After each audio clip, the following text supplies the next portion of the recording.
Hey everyone, welcome back to another update for Interbellum, the Warhammer Online private server, which is to be launching at some point theoretically on 2025 as a recent event. So they started releasing a little bit more information regarding the universal design of scenarios. We did have before a post on the website where we show you how the scenario is going to be, the three categories, the warband, the pack one, the pre-made one, how that's going to work out. But they also released more information about this, which is going to make it a little bit easier for us to understand. So as far as the information on the scenarios go, we have scenarios which are going to be won from one side, of course. Whoever reaches first at 500 points. All scenarios will have a 15-minute timer as before in previous versions of the game. And at the end of this timer, whoever has the highest points, if it hasn't reached 500, will be the one winning. Now, the scenario ticks are every 15 seconds. Any passive points gained from objectives are earned then. That means that the passive points will have to wait for 15 minutes, then you get the points in.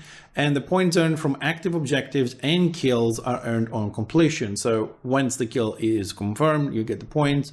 And when you capture the flag, you get the points there. That's the difference between active and passive.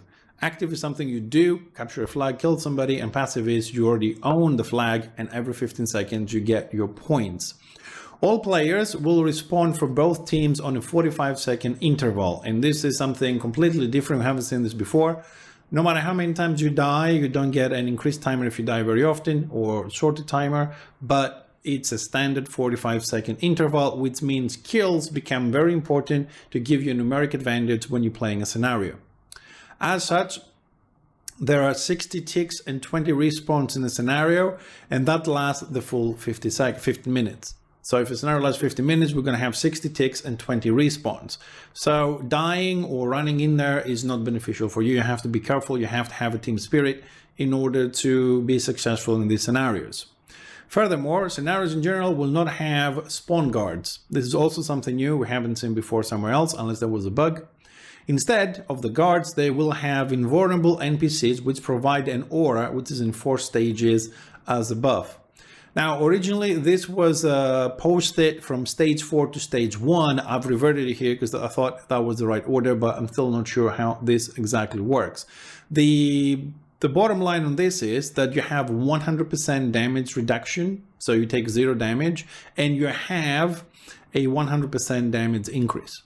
As you can see, they have a timer on this. Stage 4 lasts 60 seconds, stage 3 lasts 12, stage 2 lasts 8, and stage 1 lasts 4 seconds. So when you leave the war camp, when you respawn, those timers are activated and they start ticking backwards.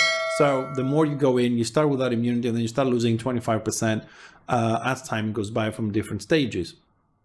I don't know if they are constantly refreshed while you remain inside the war camp, but that is something for us to see at a later time. This mechanic of the different aura stages is related to the comeback mechanic or domination mechanic, which happens every scenario when you are overrun.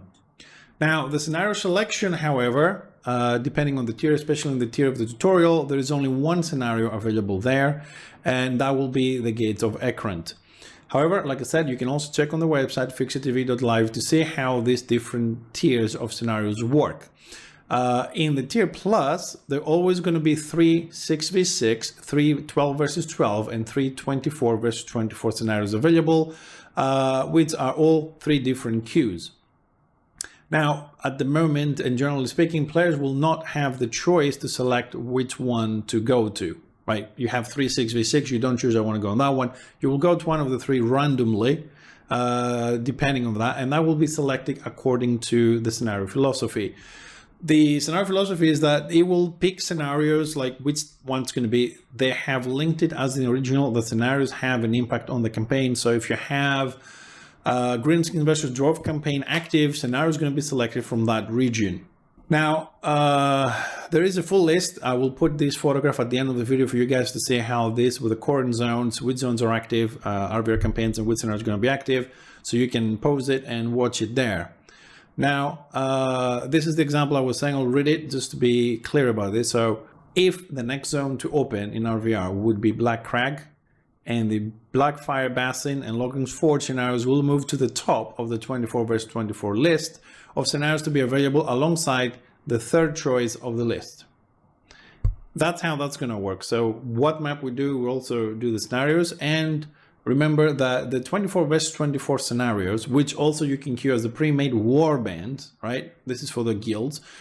You gain resources through the scenario, which contribute towards you winning the map and pushing the RVR campaign forward. That has been confirmed as a scenario mechanic, and we're still waiting information about how RVR is going to work, sieging, what the flags are going to do, and everything else. So here is the photograph that we talked about, how the scenario is going to be. I hope it's pretty clear. When you make it a bit bigger on your screen, you can read this, but if it's not, you can always find this on Fixit TV on the post. And also remember, posts come earlier than the videos. So if you don't mind reading, you can go there. And we do have a new feature on the website where you can register with your email. And as soon as a new post comes online, you'll get on your email. You can read it on your own convenience.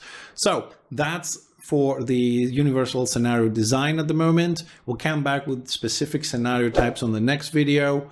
And don't forget to like, subscribe, comment, help the channel grow a little bit in our community. And I will see you on the next video.